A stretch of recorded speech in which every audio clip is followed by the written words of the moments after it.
It wasn't long ago that we imported more French words than they took of ours. But now, largely through the language of technology, the tide has reversed. Some of the anglicisms these students are finding in newspapers and magazines are enough to make many French people recoil in horreur.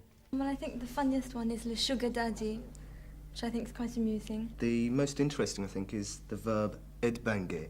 Les dreadlock, le backstage, le teasing, then le bad painting, and The words found are checked against French dictionaries of anglicisms. The ones that don't appear are fed onto le computer, or what the French have renamed l'ordinateur.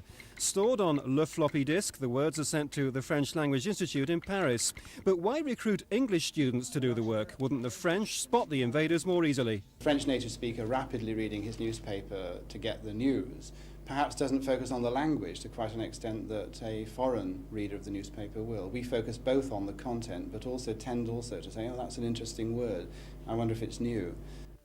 Poking fun at franglais has become très populaire, as a series of books testify. But while we take le Mickey, the French government is determined to stamp out the growing invasion. I mean, there is legislation actually going through Parliament at the moment in France to extend legislation that already exists to prosecute people who use unnecessary anglicisms and so forth. They're thinking of extending it now to the names of shops that appear actually in the street and so forth.